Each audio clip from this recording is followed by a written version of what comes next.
Why was the air so heavy before the sun had even touched the horizon? Riley Jameson sat alone for a moment outside the low concrete building that served as the base's briefing room. She didn't smoke, never had, but she held a paper cup of coffee in her hand, as if it might somehow keep her grounded.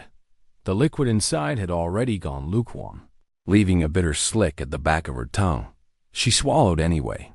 The heat hadn't broken yet, but it was coming. She could feel it in the way the night air clung to her skin. It was the kind of morning where the stillness didn't feel peaceful. It felt like something was holding its breath. She'd done 3 tours. She'd patched wounds with her bare hands while tracer fire cut the air overhead. She'd pulled soldiers out of burning vehicles before the flames could take them. She had seen enough blood to last a lifetime. But today was different. She couldn't explain why. By the time she stepped inside, the briefing room was already full. 10 soldiers sat in straight-back chairs arranged in 2 precise rows. The only sound was the hum of the overhead projector casting a grainy satellite map against the wall ridges, a winding road cutting through the heart of a valley, and the faint outlines of structures clinging to the cliffside, the Valley of Ghosts. Intel said there had been Taliban movement along the ridgeline in the past week. It was a narrow pass, steep cliffs on either side, a single road running through like the slit of an eye. 6 American convoys had been ambushed there in the last year. Not one had made it through without casualties. The commander stood at the front, one hand on a clicker, the other wrapped around a mug that steamed faintly. "You'll move out in 4 Humvees," he said, his voice flat and even, as though reading a weather report. "Keep your distance. Follow recon protocol. Any contact, call it in. Do not engage unless fired upon." Riley sat in the second row, boots planted squarely on the concrete floor. Her combat medic patch felt almost like part of her skin now faded. Around the edges, the stitching rough where it had been sewn and resewn through the years. A call sign wasn't official, but everyone knew it. Steel Spine Riley. She didn't flinch, didn't panic, not even during the IED strike 2 years ago when she'd waded through blood and shrapnel to save 9 men out of 14. Still, something in the room was off. She glanced sideways at the others. Torres was fidgeting, bouncing his leg, his hands worrying the strap of his rifle. 19 years old and barely out of basic. He'd been assigned to Riley's vehicle 2 weeks ago, still green enough to flinch every time a distant pop echoed from the mountains. Jenkins, the heavy gunner, usually leaned back in his chair with the lazy confidence of a man who knew his weapon could turn a brick wall into dust in seconds. This morning, his jaw was tight, eyes locked on the floor. Even Malcolm, built like a bulldozer and usually unshackable, was quieter than normal, his broad shoulders slightly hunched, fingers tapping slow and steady against his thigh. Riley forced herself to look back at the map. This wasn't unusual, she told herself. Every mission brought nerves. Every valley in Afghanistan had its ghosts, but the silence in the room wasn't. Nerves, it was weight, heavy, pressing. The commander clicked off the projector. "Let's move." Within the hour, they were loaded up. 4 Humvees. Steel doors closing with solid finality. The rumble of engines cutting through the pre-dawn stillness. The gates opened and the convoy rolled out, kicking dust into the air that lingered in pale clouds behind them. Riley sat behind the driver. In the third vehicle, her medkit rested against her side secured. Organized, ready. The kind of readiness you prayed you wouldn't need, but always kept anyway. She checked the straps out of habit, running her fingers over the buckles. The road narrowed almost immediately. Rocky cliffs rising like jagged walls on either side. Shadows stretched long across the dirt track. Her eyes scanned every crease in the rock face, every shadow that might hide movement. Nothing. Not a shepherd with his goats. Not a child chasing after the convoy, not even a stray dog nosing at the roadside trash. Her stomach tightened. In Afghanistan, emptiness was rarely a gift. "That's not good." Jenkins muttered from the turret above, voice low but tense. "What's not?" she asked, though she already knew. "No kids," he replied. "No goats, nothing." She nodded once. Yeah. Silence here meant the locals had moved because they knew what was coming. She picked up the radio. "Third Humvee to lead. We're seeing empty roads and no civilian activity. Request confirmation on local presence." The reply came with static. "Copy that. Third. Continue mission. Eyes up." Torres glanced back at her, his face tight. "You think we're gonna be okay?" She gave him a faint smile. "Stick close to me, kid. I'm bad luck for bullets." It was a lie. She'd been shot twice before, once in her first tour. Once pulling a bleeding Afghan child from the middle of a firefight, but it made him chuckle. And that was the point. The convoy pressed deeper into the pass. The air grew warmer, the sunlight slicing into the valley as the cliffs closed in. Every turn narrowed the view ahead. Riley kept her eyes moving ridge to ridge, shadow to shadow. She slid her hand into her pocket, fingers closing around the rosary her grandmother had given her before her first deployment. She hadn't prayed much in the last year, but the words rose in her mind anyway. "God, keep them safe." She barely finished the thought when the world exploded. The lead Humvee vanished in a fireball, lifted off the road as if by an invisible hand and thrown sideways against the cliff wall. The shockwave hit her chest like a sledgehammer. Shrapnel clanged against their armor. Ambush. Contact right. Someone shouted through the radio, their voice nearly drowned by the thunder of gunfire. Dozens of AK-47s roared from the ridges above, bullets sparking against metal, kicking up bursts of dust in the road. The second Humvee braked hard, tires squealing, trying to reverse. Riley's driver slammed to a stop above them.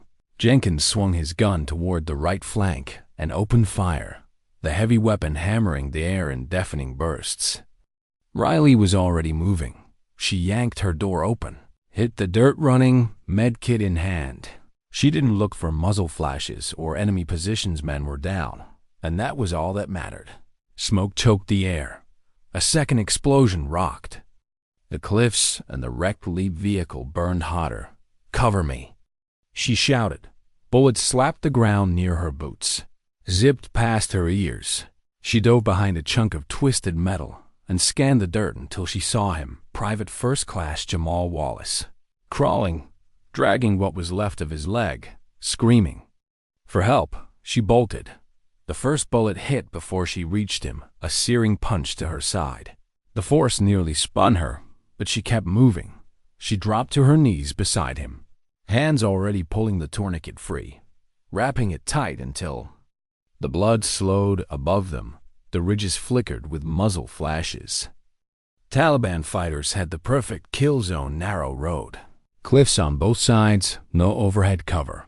The second bullet found her thigh just as she heaved Wallace onto her shoulder. Pain tore through her leg, but she staggered toward the rear Humvee. Her boots slid in dirt and blood. Halfway across, she ducked behind a burned-out crate, lungs burning, Wallace's weight sagging against her back. Then she looked up and saw Torres pinned under the axle of the second Humvee. He was alive, barely. His lips moved. "Medic," he wheezed. She set Wallace down and went back into the kill zone. The third bullet tore through her shoulder, spinning her sideways. She hit the dirt, tasted blood in her mouth. "Not now," she growled, forcing herself forward. Torres's eyes were wide, hands reaching. "I don't want to die, Sergeant." "You're not going to." She shoved her good shoulder under the axle and pushed. The vehicle barely shifted. She screamed, rage flooding her veins, and tried again. The metal lifted just enough for her to drag him free. The fourth bullet caught her above the hip on the way back. Her leg almost gave out, but she lied. Just a scratch, and kept going. She didn't notice the blood trail she was leaving behind. She got them both to cover before the next voice cut through the chaos, someone yelling that Ellis was still out there. And without thinking, Riley went back out again. The smoke from the first Humvee's wreckage clawed at her lungs as she pushed forward again. The heat radiating from the flames was like opening an oven door in the middle of summer instant. Searing, relentless, the air shimmered between her and Ellis, who was slumped behind a jagged boulder, his rifle lying useless a few feet away, her left leg dragged with each step. Every movement sent a bolt of agony from her hip to her knee. The fourth bullet wound throbbed with a sick, deep heat, like the fire had taken root inside her. The shoulder of the third hit had already stiffened, the muscles refusing to obey, but she kept moving, the boots crunching over broken glass, gravel, and the scattered remains of what had been their lead vehicle. Ellis's face came into focus through the haze. His head lifted just enough for her to see the blood running in a dark line from his temple to his jaw. "You look like hell," he rasped. "You should see the other guy." She shot back, though her voice cracked. She reached him and crouched low. Even that small movement sent fire along her ribs. She gritted her teeth and hooked an arm under his, feeling the weight of his body lean heavily into her. He was bigger than Wallace, heavier than Torres' solid muscle, even half-conscious, but she pulled him up anyway. The ridgeline above still spat fire. Muzzle flashes lit the rocks in irregular bursts. The sound of incoming fire was constant, a hailstorm of lead chewing the air around them. She heard the deep, chopping burst of Jenkins's gun somewhere behind her, steady, measured, controlled, but it wasn't enough to keep the enemy from pressing their advantage. Halfway back, she felt the impact before she heard it. The fifth bullet grazed her. Lower back, hot and sharp, spinning her forward. Her grip on Ellis faltered, and for one sickening second, she thought she might drop him. "Stay with me," she hissed, catching herself on one knee. Her breath came hard and fast. Pain radiated from every wound, each one screaming for attention, but there was no time. She stumbled into cover, depositing Ellis beside Wallace and Torres. 3 soldiers now, all alive, all bleeding, all looking at her like she was the only wall between them and death. She didn't say anything, just turned her head toward the battlefield. Through the smoke and grit, she caught the faintest movement, a hand, twitching weakly near the remains of a supply crate. Specialist Decker. She didn't think about the tally of her wounds, didn't count the bullets already in her body. She just went. The ground between them felt longer than it should have, the world narrowing to the pounding of her heart in her ears. Halfway there, her left leg gave out. She dropped to one knee. Her hands braced in the dirt. The edges of her vision pulsed black. "No," she whispered. "Not now." She crawled the last 20 feet, her elbows digging into the gravel, her injured shoulders screaming with every push forward. When she reached him, Decker's skin was pale and clammy. His chest rose in short, shallow gasps. The faint, wet rattle in his breathing told her everything collapsed lung. Without intervention, he'd suffocate before the fight was over. Her fingers, slick with her own blood, reached for the decompression needle in her pouch. It felt heavy in her trembling hand. "Steady," she told herself. "Steady, Riley." She found the rib space by touch, then plunged the needle in. The hiss of escaping air was almost lost under the crack of rifles, but she felt his chest expand, saw the faint shock of breath as he gasped. She managed a weak smile. "Told you. Medics don't quit." The 6th bullet struck her a heartbeat later. This one hit low, just above the hip, deep enough to pull an involuntary scream from her throat. Her legs buckled, but she stayed over Decker, shielding him with her body as gunfire shredded the dirt around them. Her hearing blurred into a high, thin ringing. Every breath was a labor, every inch of movement paid for in pain. She dug her fingers into the collar of his vest and began dragging him, 1 foot at a time, 1 breath at a time. 5 feet, 10, 15. Somewhere behind them, a squad had pushed onto the ridgeline. Their own fire cutting down the last of the attackers. Silence began to creep in, not the deadly kind from earlier, but the strange, hollow kind that follows battle. She didn't hear the cheers, didn't notice the shift in the air. She just kept moving until they reached the ditch where the others lay. Then her strength finally failed. Her body went forward, collapsing onto her side in the dirt. "Medic down!" Jenkins's voice was a shout from far away. Boots pounded toward her, hands grabbed her arms, lifted her.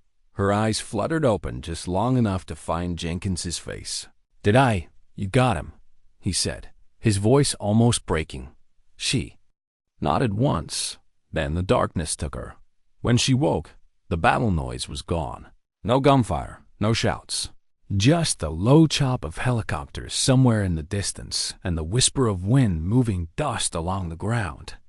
Her hearing was muffled, like she was underwater. Her vision swam in and out, but she could make out shapes, 4 of them lying in the ditch nearby. Wallace, Torres, Ellis, Decker alive. Her chest rose with a slow, shallow breath. Relief was a dangerous thing here. It could make you forget the fight wasn't finished. Movement caught her eye. Beyond the burned-out wreckage of the first Humvee, a shadow shifted, not retreating, circling. The shape became a man, his rifle raised, his aim steady. He was walking toward the cluster of wounded soldiers. She didn't have time to think. Still on her knees, she shoved herself forward, dragging her body across the dirt. The wound in her thigh tore open further. Her shoulder sent jagged bolts of pain up into her neck. The fighter leveled his rifle. Riley rolled over the men, covering all 4 with her body. She didn't know which one. He meant to shoot, but it didn't matter. The crack of the rifle was loud enough to drown out her heartbeat. She felt the impact in her shoulder blade, the shock of it ricocheting through the remains of her vest. She didn't cry out this time, just locked her arms tighter around the soldiers beneath her. Above her, the sound of boots pounding on rock grew louder. A second squad had reached the ridge. Gunfire erupted again, this time from above, cutting down the shooter in seconds. "Clear!" someone yelled. A shadow knelt beside her. "Jesus Christ," the voice said. "Is she alive?" A medic's hand pressed to her neck, faint. "But she's alive." She covered them, used her body as a damn shield. She tried to speak, but her throat was raw from smoke and screams. "They okay?" She rasped. "All of them," the medic said. "Because of you." Her eyes closed again. This time, she didn't fight the dark. The dark was supposed to be quiet, but this darkness wasn't. It pulsed with sound rotors chopping the air overhead, voices shouting in clipped urgency, the metallic clatter of gear being shifted out of the way. Somewhere nearby, the sharp tang of fuel mingled with the heavy iron scent of blood. Her blood. Riley came to in jolts, her mind surfacing like it had been underwater too long. She wasn't on the ground anymore. The cold metal beneath her wasn't dirt. It was the ribbed floor of a helicopter. The vibrations ran up through her bones, making every wound hum with a deep, nauseating ache. Pressure's dropping again. A voice barked, hands pressed against her torso, against her thigh, against places she couldn't even remember being hit. Gauze was jammed into open wounds, the sting of antiseptic biting through the numbness. "She's lost too much," another voice said, low but not low enough. "We're not going to." "She's still here." The first medic snapped. "Plasma, now." A needle bit into the vein at her arm, cold fluid rushing into her bloodstream. Her fingers twitched on instinct, curling weakly toward the medkit strap that wasn't there anymore. She tried to speak. Her lips moved, but the sound that came out was barely a rasp. "The others?" The medic nearest her leaned down until his face came into view. Wind whipped through the open side door, tossing dust and grit into the cabin. "All 4 are alive," he said, loud enough for her to hear over the rotors. "You got them out." Her chest loosened at the words. Then her eyes rolled back and the darkness swallowed her again. In the second helicopter flying beside hers, Torres lay strapped to a stretcher, a breathing tube taped in place. His chest rose and fell shallowly. Each breath assisted by the hiss of oxygen. Wallace, one leg gone from the knee down, stared at the ceiling with an expression somewhere between exhaustion and disbelief. Corporal Ellis sat propped against the bulkhead, a thick bandage wrapping his head, his left arm strapped across his chest. Decker lay motionless, sedated but stable, his breathing monitored by a medic crouched at his side. For a long while, none of them spoke. It was Torres who broke the silence, his voice hoarse. She said, "We made it." Ellis turned his head slowly. "When?" "Right before she blacked out," Torres said, his gaze fixed somewhere far away. "Didn't even ask about herself? Just—" He trailed off. Wallace closed his eyes. "She's a damn tank." Back in Riley's bird, the fight to keep her alive was constant. Her pulse dipped, steadied, then dipped again. CPR thudded against her chest, the rhythm unyielding. The pilot's voice cut through the comms. "ETA to field hospital. 12 minutes. Plenty of time to lose her," the medic at her shoulder muttered. "Not happening," the other replied, forcing another line into her arm. "She should be dead already, but she's not. That means she's got more fight in her than we do right now." A hard jolt rocked the helicopter, sending a ripple of pain through Riley's battered body. One medic steadied her head while the other pressed harder against the wound in her hip. "Hang in there, Sergeant," he said through clenched teeth. "You did your part. Let us do ours." For a second, her eyelids flickered. The world came back in fragmented flashes, faces leaning over her. The blur of the horizon through the open door. The smell of burned fabric and antiseptic. She wanted to tell them she wasn't worried about herself. She wanted to ask about Lance, the one name she hadn't heard yet.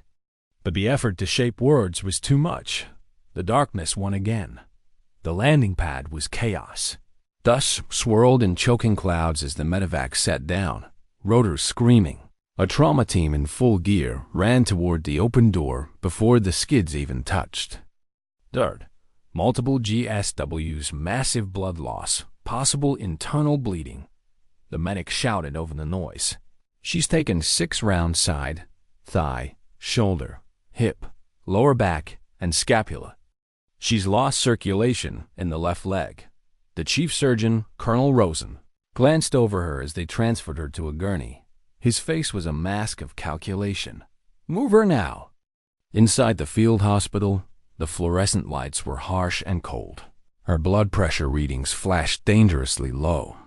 The trauma team moved in precise, rapid motions, cutting away the shredded remains of her uniform, assessing each wound. Clamping off the worst bleeds, she carried 4 full-grown men with this much damage? A young nurse whispered to another. Rosen didn't look up from his work. "Do you understand the kind of strength it takes? She shouldn't even be conscious, let alone—" He stopped himself, refocusing. "Suction here, prep for surgery. Outside." In the makeshift waiting area, her unit sat in silence. Jenkins paced slow, deliberate circles, his boots leaving scuffs on the concrete floor. Torres, pale and swaddled in bandages, sat upright in his bed, refusing sedation. "She can't die," Decker said quietly to the chaplain beside him. "She didn't carry us through hell just to die here. No way." No one disagreed. The hours dragged. 14 of them. When the door finally opened, Rosen stepped out. His surgical cap hung loose around his neck, his eyes rimmed with exhaustion. "She's stable," he said. "Lost nearly all her blood, but she made it." The relief was sharp and audible sighs, quiet laughter. The kind of release that only comes after holding breath for too long. Jenkins sat heavily on a bench, bending forward until his elbows touched his knees. His shoulders shook once, twice. Wallace, his face pale but steady, clenched a fist. "Told you," he said. "Tank." Riley didn't wake for 3 more days. When she did, the first thing she saw was a hospital ceiling white tiles. 2 bright lights. The second was Lance's face. He was in a wheelchair, arm in a sling, leg elevated in a brace, but his smile was steady. "You're awake," he said. Her throat was dry, the word scraping its way out. You? Okay, I'm fine, he said, and then his voice thickened. We're all fine, because of you. Her gaze drifted past him, searching. The others? They're here, Lance said, nodding toward the far side of the room. Wallace, Torres, Ellis, Decker, all of us, you got us all out. She lay still for a long moment, her eyes burning. She hadn't failed. She brought them all home. Heroes don't write their own legends. Riley didn't speak much in those first few days. When she did, it was about the men. Were they resting? Were they eating? Did they need anything? She never asked about her own chart, never looked at the monitors that tracked her pulse and oxygen like the edge of a cliff.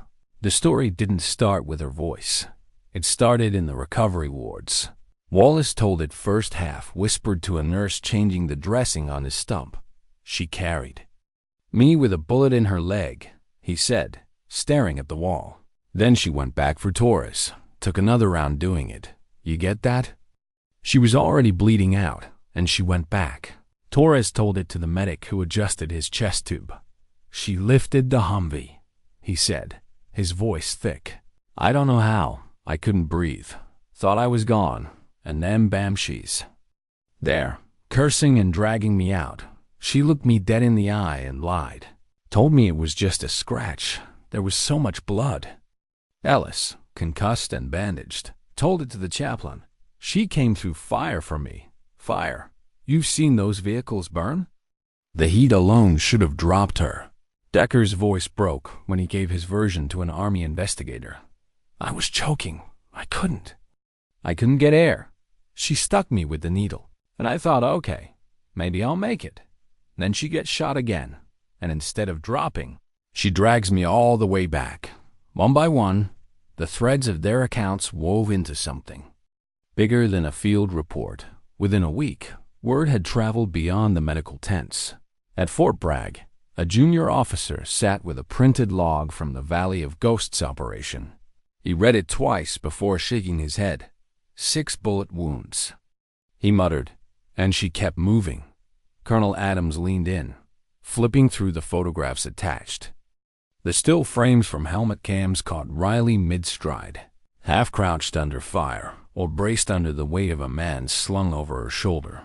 In one, her face was streaked with dirt and blood, eyes fixed ahead like the world narrowed to the next step.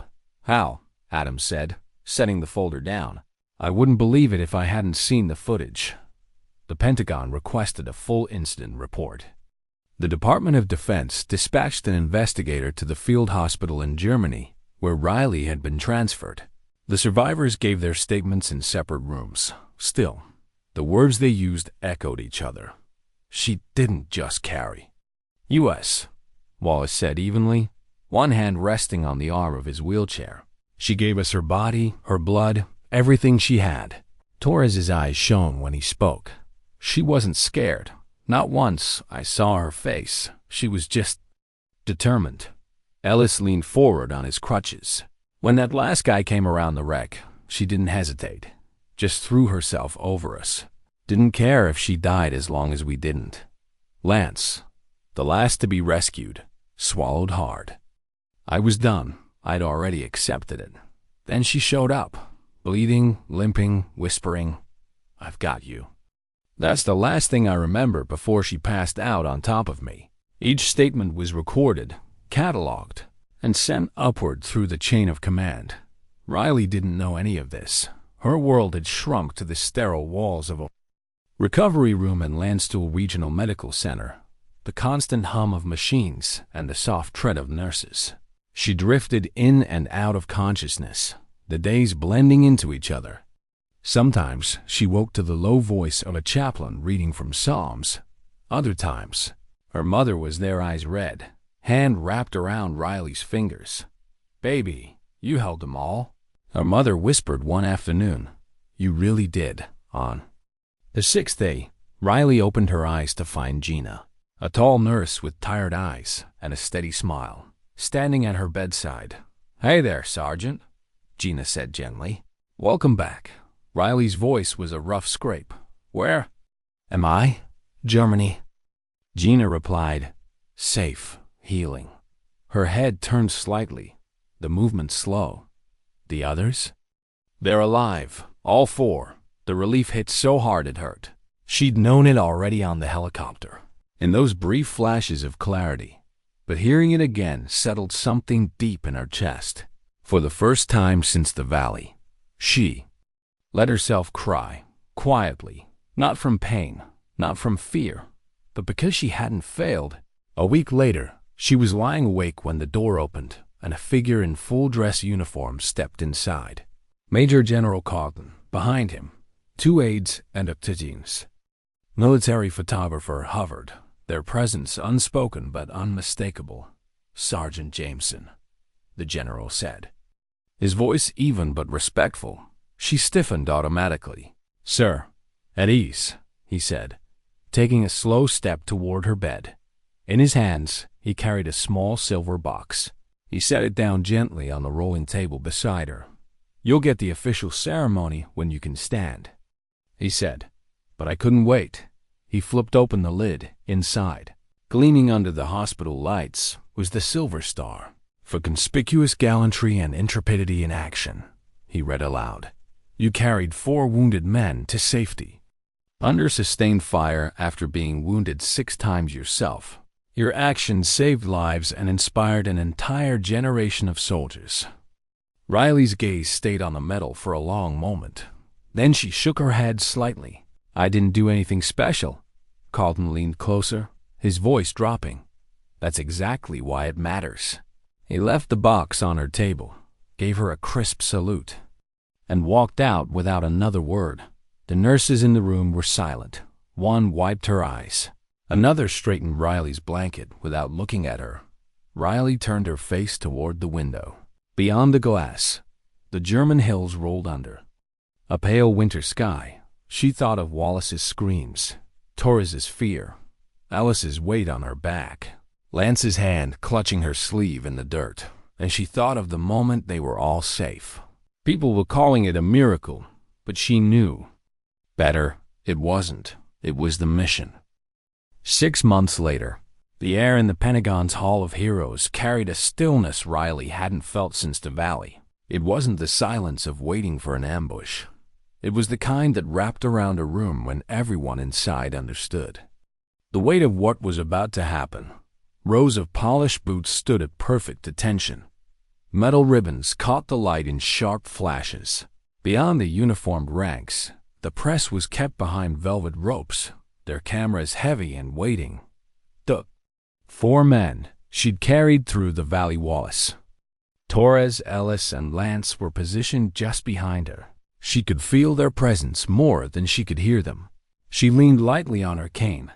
The leg would never be the same, reconstructed with steel rods, muscle rebuilt one stubborn fiber at a time. Her shoulder was a permanent knot, a reminder of the 3rd bullet's path. She'd learned to move without thinking about it too much. The scars, some hidden, some visible above her collar, were maps no one could read without knowing the ground. Her name was called. Ladies and gentlemen, please rise for Staff Sergeant Riley Jameson. The applause was immediate, but not explosive. It was steady, rolling, like the crowd was trying to stand long enough for her to feel all of it. She stepped forward slowly, the tap of her cane on the polished floor echoing in the vaulted hall. Every step felt heavier than it should.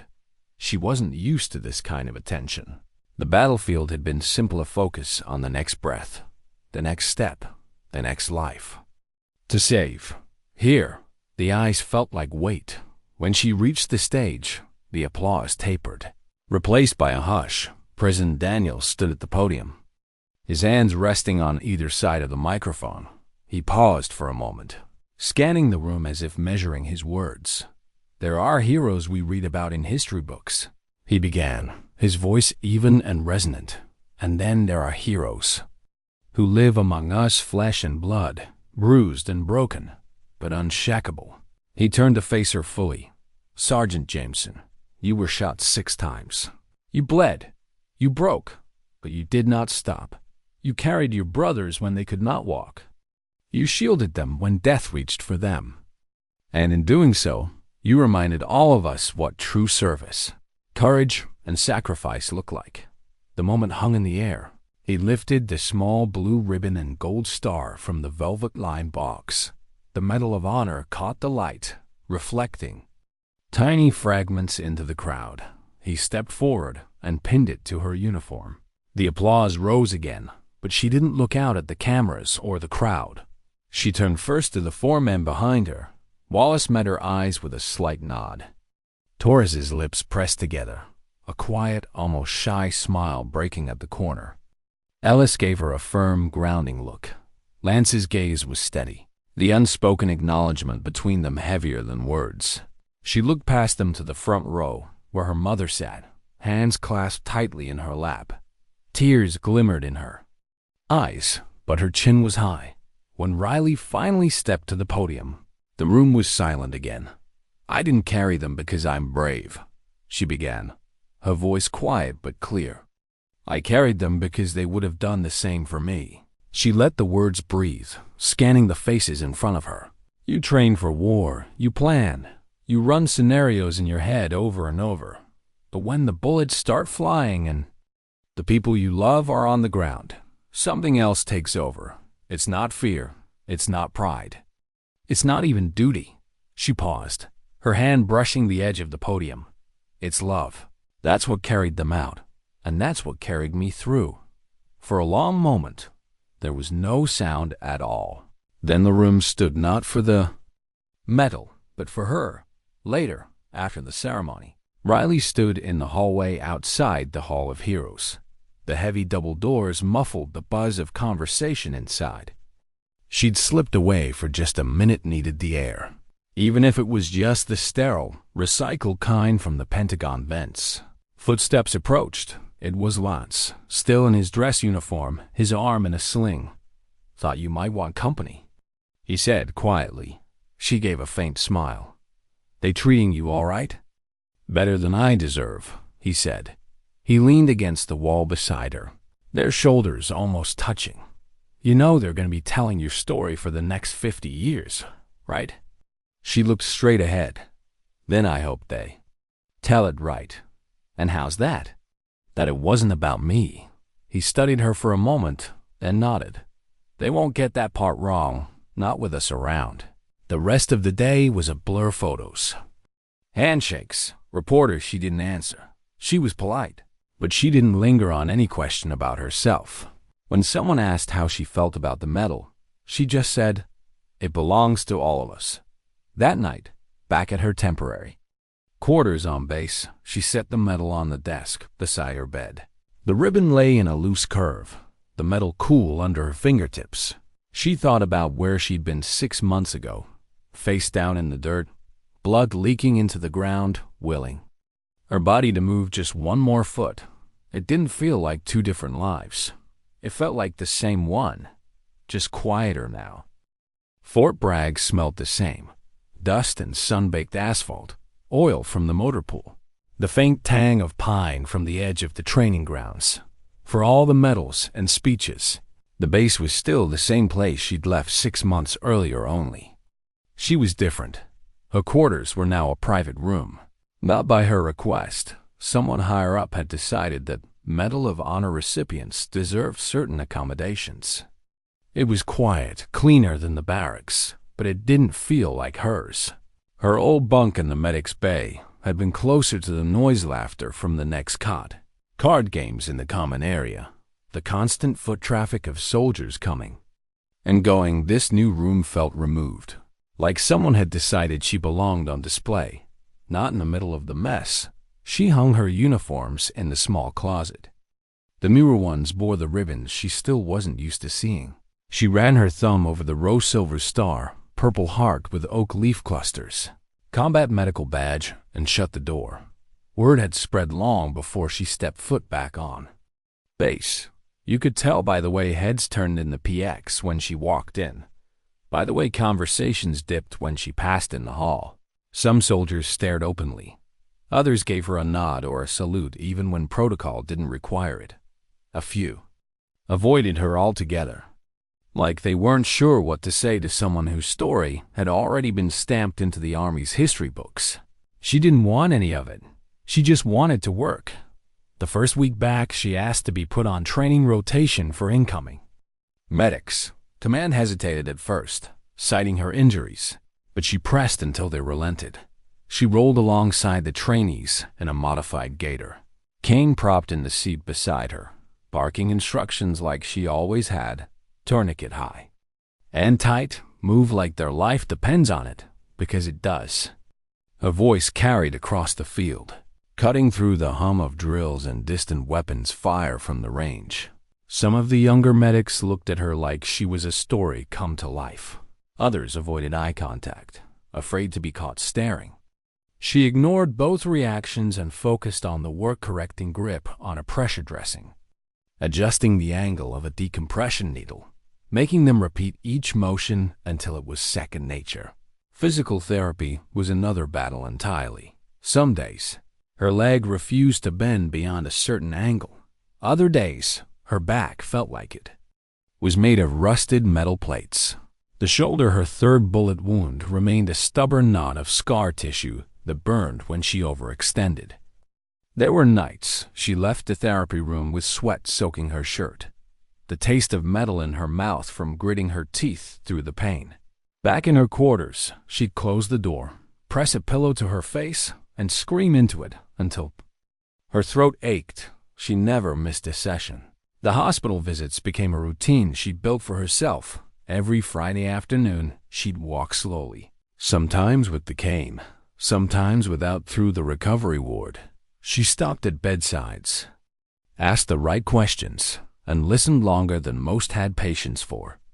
She told her story in pieces, never the whole thing at once. The important parts weren't the gunfire or the number of bullets. They were the moments in between, the time she thought she couldn't take another step, but did anyway. The way she lied to Torres about just a scratch, so he'd keep moving. The way she thought she'd failed until she saw all four breathing in the ditch. Some soldiers wanted to see the scars. She let them trace the jagged lines with their eyes. The proof that pain didn't have to mean the end. Once, she spent nearly an hour with a young Marine named Cooper who'd lost his right leg. Below the knee, he'd been staring at his boots for 15 minutes before she asked if he'd tried putting them on. "What's the point?" he muttered. She slid a chair beside his bed, took the boot in her hands, and began working the laces. "The point," she said quietly, "is that your day is coming when you're going to need these again, and when it does, you'll already know how." By the time she left, he was wearing both boots, one filled with his foot, one with nothing but air. It was during one of these visits that a young medic stopped her in the hallway. "You're the reason I didn't quit," he said. His voice was steady, but his hands were trembling. "I saw the footage. You," he broke off, shaking his head. "You made me believe in this uniform again." She didn't know what to say to that. So she just nodded, patted his arm, and moved on. The documentary came in the spring. 6 bullets, 1 heart. She didn't watch it when it aired. She knew what was in it: helmet cam footage from the ambush, photos from the medevac, interviews with the 4 men she'd carried. Clips had been playing on loop for months. The image they kept using was the same: her bloodied face, teeth clenched, dragging a limp body through the dirt with bullets striking all around. The public reacted the way the military already had. The story spread beyond bases and defense circles. People called her a miracle, a hero, a walking reminder of sacrifice. The National Infantry Museum in Georgia commissioned a statue. When it was unveiled, she stood quietly at the back of the crowd, sunglasses shielding her eyes. The bronze figure depicted a female medic worn, bloodied, carrying 2 men, one over each shoulder. At the base was an inscription: "She didn't run from fire. She walked through it carrying others." She read it twice, then turned away before the speeches ended. Back at Fort Bragg, the days continued the way she preferred: simple, practical, useful, training new medics, visiting the wounded, pushing herself. Through therapy, The medal sat in its box on her desk, unopened since the day she brought it home. Time has a way of softening the edges of even the sharpest memories, except the ones you carry in your bones. Years passed. Her limp remained. The aches in her shoulder, her hip, her thigh, they were constants, quiet reminders each morning when she swung her legs over the side of the bed. She'd learned to move with them, like a soldier learns to move with the weight of their gear. The army eventually retired her, not because she wanted to go, but because her body had taken more than it could give back. She left Fort Bragg with a trunk full of uniforms she'd never wear again, a stack of discharge papers, and a medal in a box she still hadn't mounted on a wall. Civilians looked at her differently, in uniform. The cane and the scars made sense. They were part of the same language, out in the world, in jeans and a sweater. She was just a woman people couldn't quite figure out. They saw the limp, the posture, the way she scanned the room without thinking, and they guessed at the story. Some asked and most didn't. For a while, she kept to herself. Therapy appointments, quiet dinners with her mother.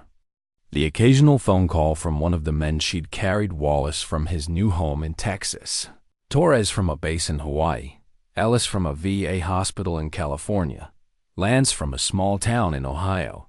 It was Lance who asked her first, "You ever think about talking to people?" "Not army, civilians." She'd laughed. "What would I say?" "Exactly what you said to us," he replied. "The day you came for me, I've got you." You'd be surprised how many people need to hear that. The first time she spoke to a civilian audience, she almost didn't go in. It was a community center in a small Midwestern town.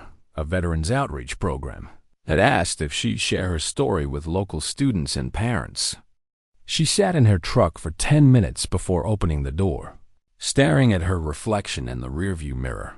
The sweater felt too soft, the cane too loud. Inside, the gym smelled faintly of old varnish and paper banners from long past school.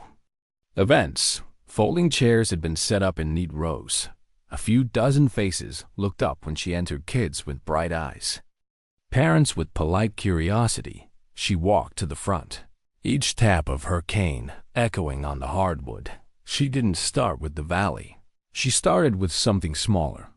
"I don't care if you're a soldier, a student, or a stranger," she told them. "When someone around you is falling, lift them. That's your job. That's your mission. Be the one who carries." The rest came slowly.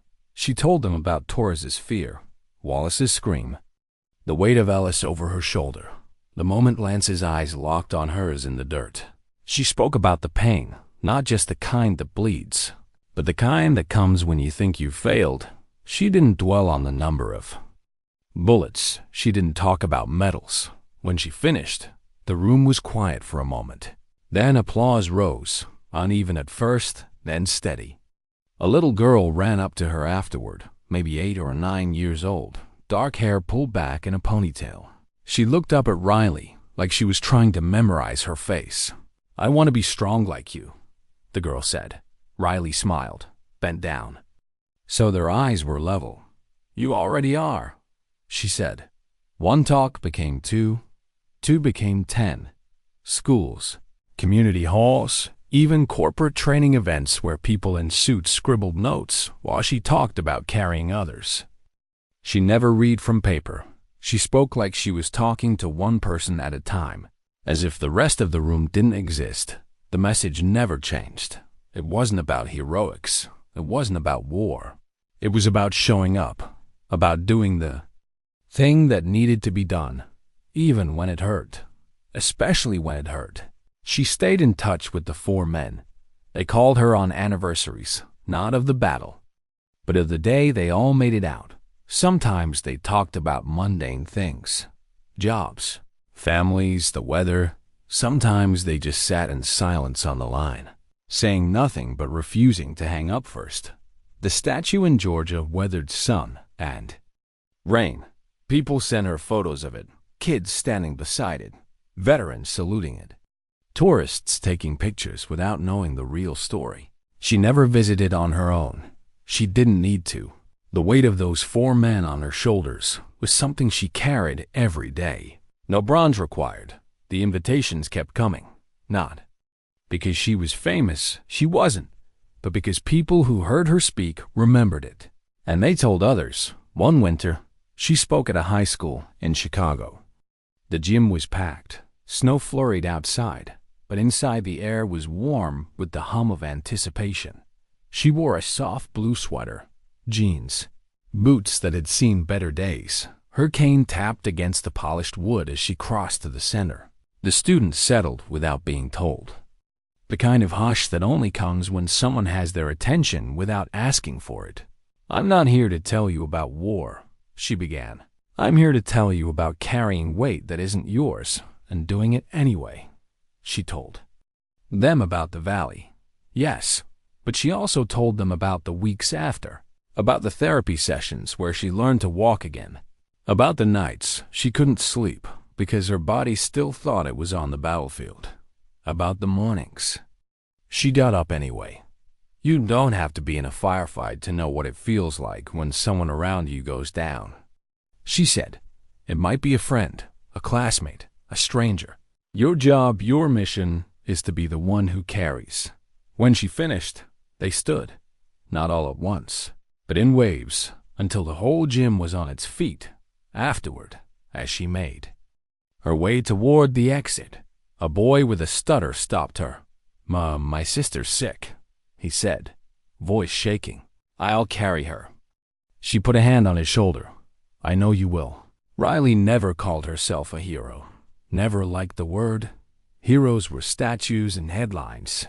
She was just a soldier who'd done her job the only way she knew how. But in quiet moments, when she was alone, she allowed herself to think about the valley, not the bullets or the blood, but the 4 faces she'd pulled from it, alive, breathing, still here. That was enough. The call came on a quiet afternoon. She was sitting at her kitchen table, a mug of tea cooling between her hands, when the phone buzzed against the wood. It was Wallace. "Got a favor to ask," he said. His voice was rougher now. Years older than it had been in the valley. "There's a memorial going up in D.C. for medics who never made it back. Thought you might want to come." She almost said no. Crowds weren't her thing. Neither were ceremonies anymore. But she heard something in his tone, something that wasn't just about stone and names, and she agreed. The day was bright but cold. The wind sharp. Enough to carry the scent of the Potomac. The memorial stood near a grove of bare trees, its black granite panels etched with hundreds of names. People milled quietly, some in uniform, others in civilian coats and scarves. She spotted Wallace first leaning on a cane not unlike hers, the polished wood catching the winter sun.